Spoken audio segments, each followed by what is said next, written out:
Hello students, स्वागत है आपको अपना यूट्यूब चैनल विद्या मिरर पर। प्यारे बच्चों, आज हम इस वीडियो में, जैसा कि आप लोगों को पता होगा कि पिछले के 3 वीडियो में हम यूरोप में राष्ट्रवाद का पूरा जो टॉपिक था वो कर चुके थे। और उसके बाद हम वीवीआई मोस्ट इम्पोर्टेंट जो एमसीक्यू सवाल था उसको भी कर चुके थे। आज के इस सीरीज का चौथा वीडियो है, हिस्ट्री सीरीज का चौथा वीडियो है। और इस वीडियो में हम करेंगे चैप्टर 1 का ऑल ओवरऑल सब्जेक्टिव जितने भी सवाल होंगे, अति लघु, लघु उत्तरीय और दीर्घ उत्तरीय, सबको करेंगे। और उसमें आपको इस वीडियो में ही बताया जाएगा कि इन सभी सवाल को रटने की जरूरत नहीं है, बल्कि जो जो सवाल इंपॉर्टेंट है उसी को 2-3 बार पढ़ कर करके समझ लेना है, ताकि आप एग्जाम में आने वाले प्रश्न को अच्छे तरीके से लिख सकें। प्यारे बच्चों, इस वीडियो को देखने के बाद आप डिस्क्रिप्शन में लिंक दिया हुआ रहेगा, वहां से टेलीग्राम चैनल ज्वाइन कर लीजिएगा और वहां आपको इसका पूरा का पूरा पीडीएफ भी मिलेगा, वहां से आप पीडीएफ डाउनलोड कर लेंगे। तो चलिए बिना समय गंवाए आज स्टार्ट करते हैं। और आज का अति लघु उत्तरीय प्रश्न का सबसे पहला सवाल है इस चैप्टर का कि राष्ट्रवाद क्या है। प्यारे बच्चों, आपको बहुत पहले से ही बताया गया है कि राष्ट्रवाद एक ऐसी भावना होती है जिसमें किसी भी प्रकार के सामाजिक परिवेश में रहने वाले लोगों के बीच क्या करता है, एकता का वाहक लाता है। वही बात यहाँ लिखा हुआ है कि राष्ट्रवाद एक ऐसी भावना है जो किसी विशेष भौगोलिक, सांस्कृतिक या सामाजिक परिवेश में रहने वाले लोगों में एकता का वाहक बनती है। यही होगा इसका आंसर। अब अगला सवाल देखेंगे, सवाल नंबर दूसरा है कि मेजनी कौन था। आपको बताया गया होगा कि इटली के एकीकरण के क्रम में, इटली के एकीकरण के क्रम में 3 व्यक्ति का नाम बताया गया होगा। इटली के एकीकरण, इस इटली के एकीकरण के क्रम में आपको बताया गया होगा मेजनी, मेजनी, मेजनी के बाद बताया गया होगा काउंट काबूर, काउंट काबूर, और उसके बाद बताया गया होगा गैरीवाल्डी। काउंट काबूर के बाद बताया गया होगा गैरीवाल्डी। और इसमें आपको पूछा गया है, सवाल में पूछा गया है कि मेजनी कौन था। मेजनी कौन था, तो आपको पता था कि मेजनी इटली के एक एकीकरण का समर्थक था। यह इटली का एकीकरण करना चाहता था, लेकिन इसके द्वारा चलाए गए जितने भी जनवादी आंदोलन थे उसको ऑस्ट्रिया बार बार कुचल कर रख देता था। मेजनी, ध्यान से सुनना प्यारे बच्चों, इटली का एक महान राष्ट्रवादी और क्रांतिकारी नेता था। इसका जन्म 1805 ईस्वी में हुआ था और यह इटली का एकीकरण करना चाहता था। लेकिन इसी एकीकरण के क्रम में इन्होंने 2 संस्था भी स्थापना किया था। एक का नाम रखा था यंग इटली, जिसकी स्थापना किया था यंग इटली, जिसकी स्थापना किया था 1831 ईस्वी में, और एक संस्था का नाम रखा था यंग यूरोप, जिसका स्थापना किया था इन्होंने 1834 ईस्वी में। लेकिन दिक्कत क्या थी कि इसके द्वारा चलाए गए जितने भी जनवादी आंदोलन था उन सभी के सभी जनवादी आंदोलन को क्या करता था, ऑस्ट्रिया कुचल कर रख देता था। आगे के जो सवाल है, नेक्स्ट सवाल है, वह है कि जर्मनी के एकीकरण की बाधाएं क्या थी। जर्मनी का एकीकरण का क्या बाधा था।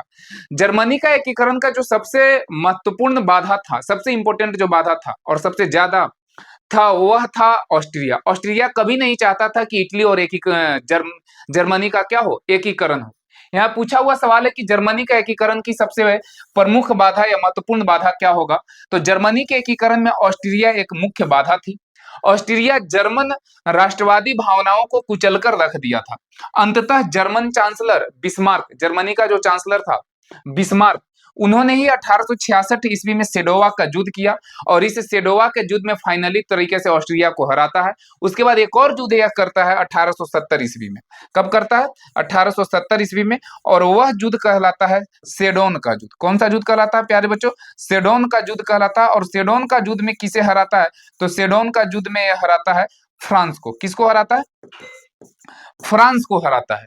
प्यारे बच्चों, इस सेडोन के युद्ध के बाद ही जर्मनी का एकीकरण का मार्ग पूरी तरह से प्रशस्त हुआ था और 1871 ईस्वी में जर्मनी एक एकीकृत राष्ट्र बन चुका था।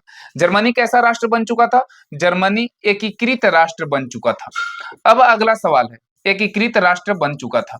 अब नेक्स्ट जो सवाल है वह है, नेक्स्ट सवाल है प्यारे बच्चों की मेटरनिक युग क्या है। यूरोप में, यूरोप का एक देश जिसका नाम था फ्रांस, वहां का, सॉरी, यूरोप का एक देश जिसका नाम था ऑस्ट्रिया, वहां का जो चांसलर था वह मेटरनिक था। कब, 1815 ईस्वी में। और 1815 ईस्वी से 1848 ईस्वी तक के जो काल होता है, उसी काल को यूरोप में किस नाम से जाना जाता है? मेटरनिक युग के नाम से जाना जाता है। सवाल है कि सन 1815 ईस्वी में वाटरलू की युद्ध में नेपोलियन बोनापार्ट की हार हुई, साथ ही मेटरनिक ने यूरोप की राजनीति में महत्वपूर्ण भूमिका निभाया। जिस टाइम में 1815 ईस्वी में नेपोलियन बोनापार्ट का हार होता है, उसी टाइम उभर कर करके यूरोप में एक आता है मेटरनिक नाम का व्यक्ति, और उस टाइम से 1815 ईस्वी से लेकर करके यूरोप में 1848 ईस्वी तक के काल को क्या कहा जाता है? मेटरनिक युग के नाम से कहा जाना जाता है। अतः सन 1815 ईस्वी से 1848 ईस्वी तक के काल को यूरोप में किस नाम से जाना जाता है? मेटरनिक युग के नाम से जाना जाता है।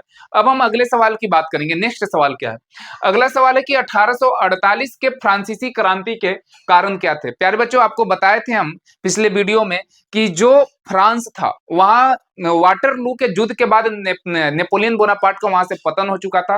बुर्बो राजवंश की स्थापना हुई थी, और उसी बुर्बो राजवंश के बाद एक राजा 1824 में बनता है। राजा का नाम था चार्ल्स टेन। उसका जो प्रधानमंत्री होता है वह पोलीगनेक होता है।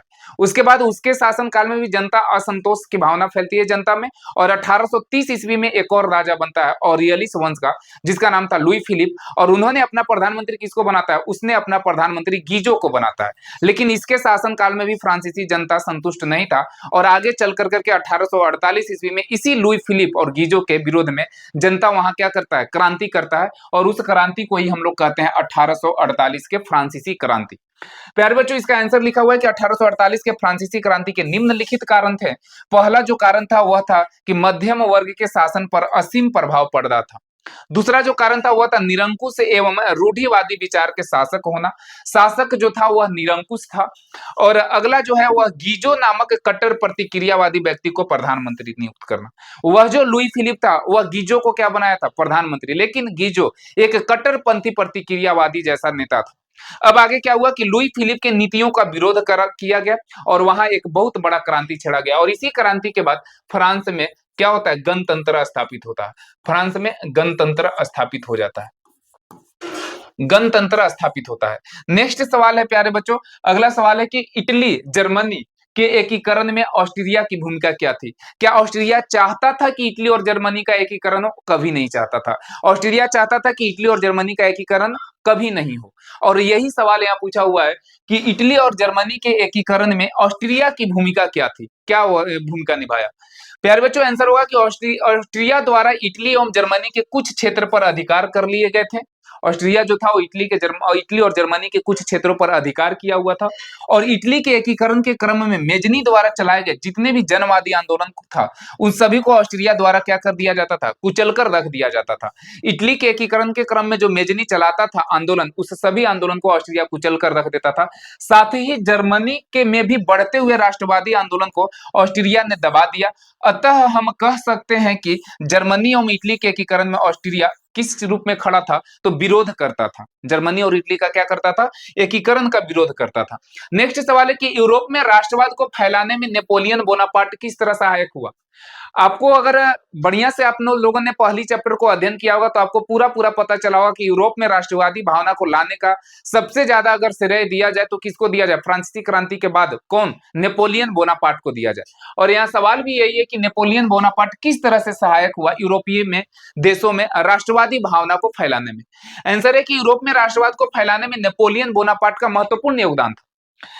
इन्होंने जर्मन प्रदेशों को जीता था। कब जीता था प्यारे बच्चों? तो 1806 ईस्वी में जीत कर करके इसने जर्मन राइन संघ की स्थापना कर रहा था। जर्मन राइन संघ की स्थापना कर रहा था। जर्मन राइन संघ की स्थापना किया था। किसने किया था स्थापना? नेपोलियन बोनापार्ट ने किया था। राइन संघ का निर्माण किया, और यहीं से जर्मनी में किसकी भावना उत्पन्न हुई? राष्ट्रवाद की भावना उत्पन्न हुई। और आगे है कि धीरे धीरे यह राष्ट्रवादी भावना पूरे यूरोप में फैल चुका था। तो आप कह सकते हैं कि यूरोप में ऐसे तो राष्ट्रवाद की भावना का उदय या बीजारोपण कहां से हो गई थी? फ्रांसीसी क्रांति से ही हो चुका था। लेकिन यूरोप में जो राष्ट्रवादी भावना को सबसे ज्यादा बढ़ाने में जो श्रेय दिया जाता है वो किसको दिया जाता है? तो नेपोलियन बोनापार्ट को दिया जाता है। अगला सवाल है, नेक्स्ट सवाल है कि गैरीवाल्डी के कार्यों की चर्चा करें। गैरीवाल्डी, वही गैरीवाल्डी जो इटली के एकीकरण में सहायता किया था। इन्होंने जिसने क्या किया था, तो इटली के दक्षिण के दो राज्य सिसिली तथा नेपल्स को जीत कर करके वहां से बुर्बो राजवंश से छुटकारा दिलाया और उन दोनों राज्यों को कहा किसके अधीन सौंप दिया था, तो विक्टर इमैनुअल जो सर्डिनिया पीडमाउंट का क्या था, शासक था, उसको दे दिया था। प्यारे बच्चों, गैरीवाल्डी पेशे से क्या था, एक नाविक था जो दक्षिणी इटली के रियासतों के एकीकरण तथा गणतंत्र की स्थापना करने का प्रयास कर रहा था। उसके बाद है कि इन्होंने लाल कुर्ती रेड शर्ट नामक संस्था का सेना का क्या किया था, संगठन किया था। आपको याद रखना है कि लाल कुर्ती नामक सेना का संगठन किसने किया था, लाल कुर्ती नामक सेना का संगठन किसने किया था, तो आपको याद रखना है कि नामक सेना का संगठन किसने किया था, तो वह किया था गैरीवाल्डी ने। किसने किया था, गैरीवाल्डी ने किया था। पेशा से क्या था गैरीवाल्डी, तो यह नाविक था। क्या था, नाविक था। यह नाव चलाने का काम करता था। आगे सवाल है कि इसी में दिया हुआ है कि दक्षिणी इटली को बुर्बो राजवंश से आजाद कर सिसिली तथा नेपल्स राज्यों में गणतंत्र की स्थापना किया। अंततः इन्होंने दोनों राज्यों को काउंट काबूर को सौंप दिया। प्यारे बच्चों, यह काउंट काबूर नहीं होगा, यहाँ होता विक्टर इमैनुअल को सौंपा था, क्योंकि काउंट काबूर मर चुका होता है इटली के एकीकरण के क्रम से पहले। इटली के एकीकरण पूरा होने से पहले ही मर चुका होता है। क्योंकि आपको पता होगा कि इटली का एकीकरण कब हुआ था फाइनल, तो इटली का एकीकरण फाइनल हुआ था 1871 ईस्वी में। लेकिन गैरीवाल्डी, वो जो काउंट काबूर था जिसको विक्टर इमैनुअल ने क्या बनाया था, शासक बनाया था, वह 1866 ईस्वी में ही डेथ हो जाता है उसका। तो आपको याद रखना है कि काउंट काबूर को नहीं बल्कि किसको सौंप दिया था, तो विक्टर इमैनुअल को सौंप दिया था। अगला जो सवाल है वह है कि विलियम प्रथम के बगैर जर्मनी का एकीकरण, जर्मनी का जो एकीकरण था वो किस प्रकार से हुआ था, तो आपको बताया गया होगा कि जर्मनी के एकीकरण में सबसे महत्वपूर्ण भूमिका निभाने वाला व्यक्ति का नाम था बिस्मार्क। यह सवाल है कि विलियम प्रथम के बगैर जर्मनी का एकीकरण बिस्मार्क के लिए असंभव था कैसे। यह सवाल यह है कि बिस्मार्क जो जर्मनी का एकीकरण करवाया वह विलियम प्रथम के बगैर नहीं करवा पाता, असंभव था करना। आखिर किस प्रकार से असंभव था, इस बात को बताओ। अब प्यारे बच्चों, यहाँ देखेंगे आपको बताया गया हो कि यह जो बिस्मार्क है, यह चूंकि जर्मनी था, वह जर्मनी 300 छोटे बड़े राज्यों में बटा हुआ था। कितने, 300 छोटे बड़े राज्यों में बटा हुआ था। और इन 300 में सबसे बड़ा जो राजा यहाँ का राज्य था वह था प्रसा। और इस प्रसा का जो शासक था वही था विलियम प्रथम। प्रसा का शासक कौन था, विलियम प्रथम था। और यही विलियम प्रथम ने क्या किया था, तो अपना प्रधानमंत्री बनाया था किसको, बिस्मार्क को। चूंकि विलियम प्रथम जानता था कि बिस्मार्क ही एक ऐसा कूटनीतिज्ञ या राजनीतिज्ञ है जिसके होते हुए जर्मनी का एकीकरण संभव है। यहाँ लिखा हुआ है कि विलियम प्रथम जर्मनी के सबसे बड़ा राज्य प्रसा का शासक था और वह जर्मनी के एकीकरण का समर्थक था। उसने इस कार्य के लिए बिस्मार्क को जर्मनी का चांसलर नियुक्त किया। पहले तो प्रधानमंत्री बनाता है, बाद में चांसलर। फिर है कि बिस्मार्क के नीतियों को पूरा समर्थन करते हुए विलियम प्रथम ने उसे हर तरह की सुविधा उपलब्ध कराया और जिससे जर्मनी का एकीकरण संभव हुआ। अगर विलियम प्रथम शासक बिस्मार्क को प्रधानमंत्री या चांसलर नहीं नियुक्त करता तो फिर बिस्मार्क कुछ कर ही नहीं पाता, और कुछ जब नहीं कर पाता तो जर्मनी का एकीकरण संभव नहीं था। तो इसलिए जर्मनी का एकीकरण भले ही बिस्मार्क ने किया, लेकिन उसको सहायक कौन प्रदान करवाया, तो वहां का जो शासक था, शासक का नाम क्या था, विलियम प्रथम ने करवाया। अगला जो सवाल है वह सवाल है कि दीर्घ उत्तरीय, अब सवाल करेंगे, लघु उत्तरीय समाप्त हो चुका है। अब दीर्घ उत्तरीय सवाल है कि इटली के एकीकरण में काउंट काबूर और मेजनी और गैरीवाल्डी के योगदान का वर्णन करें। यह बहुत इंपॉर्टेंट सवाल है, बार बार पूछा जाता है। इटली के एकीकरण में मेजनी, काउंट काबूर और गैरीवाल्डी के योगदान का वर्णन करें। प्यारे बच्चों, इटली के एकीकरण में मेजनी, काउंट काबूर और गैरीवाल्डी का महत्वपूर्ण योगदान था। मेजनी का जो योगदान था वो मेजनी इटली को ऑस्ट्रिया के प्रभाव से मुक्त कराना चाहता था। इसे इटली का पैगंबर या मसीहा कहा जाता था। इस बात को याद रखोगे कि मेजनी को इटली का पैगंबर या मसीहा कहा जाता था। इसने अपने गणतंत्रवादी उद्देश्यों के प्रचार के लिए सन 1831 ईस्वी में यंग इटली तथा सन 1834 ईस्वी में यंग यूरोप, ये दोनों बात आपको याद रखना है, नामक संस्था का स्थापना किया। अंततः इसके द्वारा चलाए गए जनवादी आंदोलनों को ऑस्ट्रिया ने कुचलकर रख दिया था तथा यह असफल रहा। नेक्स्ट इसी में आंसर है इसी का कि काउंट काबूर का योगदान। काउंट काबूर को विक्टर इमैनुअल ने प्रधानमंत्री के पद पर नियुक्त किया था और वह इटली के एकीकरण के सबसे बड़ा बाधा किसको माना, बताओ, ऑस्ट्रिया को माना, तथा यह समझ चुका था कि इटली ऑस्ट्रिया को सैन्य शक्ति के बिना पराजित करना असंभव है। काउंट काबूर जैसे ही प्रधानमंत्री बना तो काउंट काबूर को एक बात समझ में आ गई थी कि ऑस्ट्रिया तभी पराजित होगा जब उसको हमारी सैन्य शक्ति मजबूत हो, हमें कुछ विदेशों से सहायता लेने पड़ेगा। और इसी दौरान काउंट काबूर ने विदेशी नीति अपनाते हुए फ्रांस को अपने कूटनीतिज्ञ की सहायता से क्या किया, अपने कूटनीति की सहायता से फ्रांस को अपने में मिलाया और किसको, ऑस्ट्रिया को पराजित किया। अतः कूटनीति रूप से उसने ऑस्ट्रिया को अलग करने की नीति अपनाई और अंततः उसने रोम को छोड़कर उत्तरी इटली तथा मध्य इटली को स्वतंत्र कराया।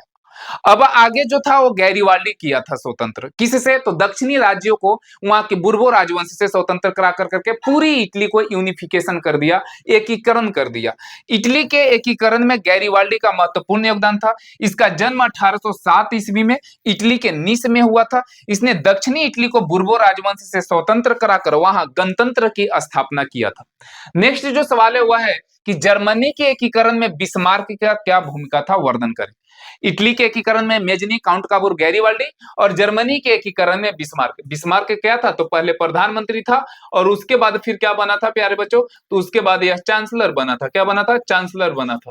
प्यारे बच्चों इसका आंसर है कि प्रसा के शासक विलियम फ्रेडरिक के मृत्यु के बाद वहां के शासक विलियम प्रथम बना और विलियम प्रथम ने अपना चांसलर बिस्मार्क को नियुक्त करता है।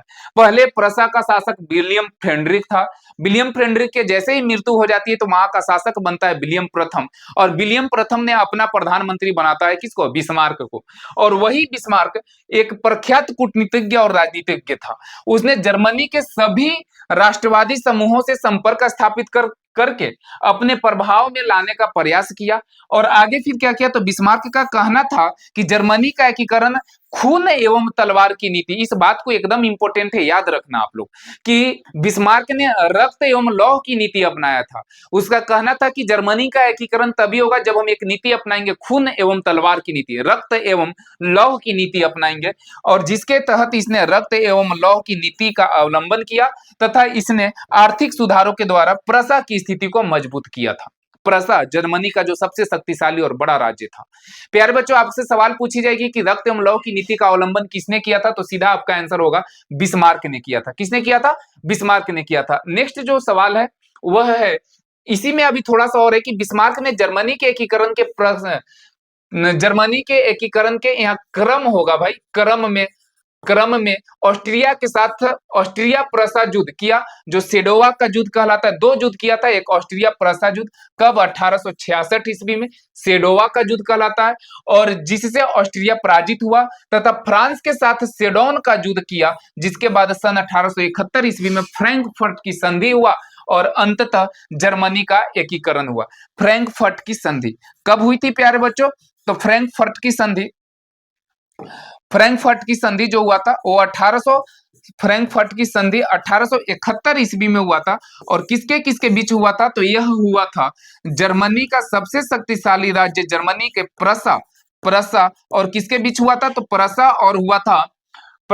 और किसके बीच, तो फ्रांस के बीच हुआ था। यह किसके बीच हुआ था, प्रसा और फ्रांस के बीच हुआ था। इसी संधि के तहत जर्मनी एक एकीकृत राष्ट्र बनता है। जर्मनी एकीकृत राष्ट्र बनता है। अब नेक्स्ट सवाल देखेंगे। अगला जो सवाल है वह है कि राष्ट्रवाद के उदय के कारण एवं प्रभाव की चर्चा करें। सबसे इंपॉर्टेंट सवाल ये भी कि राष्ट्रवाद का उदय का क्या कारण था और क्या प्रभाव था। प्यारे बच्चों राष्ट्रवाद किसी भी निश्चित भौगोलिक क्षेत्र में रहने वाले लोगों में एकता का वाहक बनती है। यह आधुनिक विश्व की राजनीतिक मुख्य जागृति का प्रतिफल है। यूरोप में राष्ट्रवाद के निम्नलिखित कारण थे। यूरोप में पुनर्जागरण, आपको बताया गया था कि अंधकार के युग के बाद यूरोप में एक और आंदोलन चला था जो पुनर्जागरण के नाम से जाना जाता है। यह एक प्रकार की आंदोलन नहीं बल्कि लोगों में होड़ मची हुई थी अलग अलग देशों और जगहों की खोज करने की। पुनर्जागरण के कारण कला, साहित्य, विज्ञान इत्यादि पर गहरा प्रभाव पड़ा। लोगों की दृष्टिकोण में परिवर्तन हुए जिसमें राष्ट्रवाद का बीजारोपण हुआ। अगला जो बात है वह है कि फ्रांस की राज्य क्रांति सबसे ज्यादा जो यूरोप में राष्ट्रवाद के कारण था वह था फ्रांसीसी राज्य क्रांति। फ्रांस के राज्य क्रांति ने पूरे विश्व में राष्ट्रवाद की उदय का प्रेरणा बना है। नेपोलियन का आक्रमण, नेपोलियन ने जर्मनी और इटली के राज्यों को मौलिक भौगोलिक नाम के परिधि से बाहर कर उसको वास्तविक एवं राजनीतिक रूपरेखा प्रदान किया। ये सारे कारण थे यूरोप में राष्ट्रवाद के उदय का। आगे है कि राष्ट्रवाद का प्रभाव क्या पड़ा यूरोप में। तो राष्ट्रवाद के उदय के कारण यूरोप ने पूरे विश्व को जागरूक बनाया। इसके कारण अफ्रीकी एवं एशियाई उपनिवेशों में विदेशी सत्ता के खिलाफ के लिए राष्ट्रीयता की लहर उपजी। जब यूरोप में राष्ट्रवादी भावना जागृत हो रही थी तो उसी के कारण क्या हुआ, तो अन्य जो एशियाई और अफ्रीकी देश थे जो किसी दूसरे देश के उपनिवेश बना हुआ था, उन सारे देशों में भी राष्ट्रीयता की भावना उत्पन्न हुई। आगे है कि इसी समय भारत में भी राष्ट्रवाद के संदेश पहुंचने शुरू हो गए थे और भारत के मैसूर प्रांत के शासक टीपू सुल्तान, बहुत इंपॉर्टेंट, टीपू सुल्तान किसका बेटा था, तो यह हैदर अली का बेटा था। हैदर अली का बेटा था और इसने भी फ्रांसीसी राष्ट्रवाद की भावना से प्रभावित हुआ और अंग्रेजों के खिलाफ क्या किया था, आंदोलन किया था। अंग्रेजों के खिलाफ आंदोलन किया था। आगे जो सवाल है वह नेक्स्ट सवाल है कि जुलाई 1830 की क्रांति का विवरण दे। जुलाई 1830 की क्रांति का क्या करे, विवरण दे। फ्रांस का शासक चार्ल्स टेनी एक निरंकुश एवं घोर प्रतिक्रियावादी शासक था। इसने अपने शासनकाल में पोलिगनेक को प्रधानमंत्री नियुक्त किया। पोलिगनेक ने लुई 18वां द्वारा स्थापित समान नागरिक संहिता के स्थान पर शक्तिशाली अभिजात्य वर्ग की स्थापना की तथा इस वर्ग को विशेषाधिकार भी प्रदान किया, जिसे देखकर चार्ल्स टेन ने 25 जुलाई 1830 ईस्वी को 4 अध्यादेशों द्वारा इन उदारवादियों को दबाने का प्रयास किया। इस अध्यादेश के खिलाफ में फ्रांस के पेरिस में क्रांति की लहर दौड़ी, जो जुलाई 1830 ईस्वी को क्या कहलाती है, क्रांति कहलाती है। अगला जो सवाल है वह है यूनानी स्वतंत्रता आंदोलन का संक्षिप्त विवरण दे। यह भी बहुत इंपॉर्टेंट सवाल है। यूनान किसके अधीन था, तो यूनान तुर्की के अधीन था। किसके अधीन था, तुर्की के अधीन था। यहाँ किस प्रकार से स्वतंत्रता आंदोलन छिड़ा उसको लिखना है, 5 नंबर का यह भी सवाल है। यूनान में राष्ट्रीयता का उदय यूनान का अपना गौरवशाली अतीत रहा है, जिसके कारण उसे पश्चिमी राष्ट्रों का जन्म स्थल माना जाता है। यूनान तुर्की साम्राज्य के अधीन था। ग्रीस में फ्रांसीसी क्रांति यूनानियों में राष्ट्रीयता की भावना को लहर जगी और तुर्की शासन से स्वतंत्र होने के लिए आंदोलन चलाए जाने लगे थे। यूनान के स्वतंत्रता आंदोलन में इंग्लैंड की महत्वपूर्ण भूमिका रही है। कारण यूरोप में अरे यहाँ पे थोड़ा सा गलत है, भूमिका रही है। यूरोप में यूनान की राष्ट्रीयता के लिए सहानुभूति की भावना जगी और सन 1832 ईस्वी में यूनान को एक स्वतंत्र राष्ट्र घोषित कर दिया गया था। किस संधि के तहत, तो प्यारे बच्चों यहाँ संधि था एड्रिया नेपोल की संधि। एड्रिया नेपोल की संधि के तहत, एड्रिया नेपोल की संधि के तहत कब हुआ था यह, तो 1829 ईस्वी में यह संधि हुआ था, 1829 ईस्वी में। प्यारे बच्चों अब यहीं तक इंपोर्टेंट सवाल थे, लघु दीर्घ अति लघु सब करवा दिए। अब इस प्रकार से हमारा जो पहला चैप्टर था वो 4 वीडियो में पूरा का पूरा समाप्त हो चुका है। अब आपको अगले दिन से नेक्स्ट चैप्टर का वीडियो अपलोड किया जाएगा और वह चैप्टर होगा चैप्टर नंबर 2 इतिहास का सबसे इंपॉर्टेंट चैप्टर साम्राज्यवाद एवं साम्यवाद एवं, चैप्टर का नाम है साम्यवाद एवं साम्राज्यवाद, चैप्टर 2। इसमें हम पूरा का पूरा पढ़ेंगे रूस के बारे में। किसके बारे में पढ़ा जाएगा, रूस के बारे में। तो धन्यवाद बच्चों, मिलते हैं अगले वीडियो में।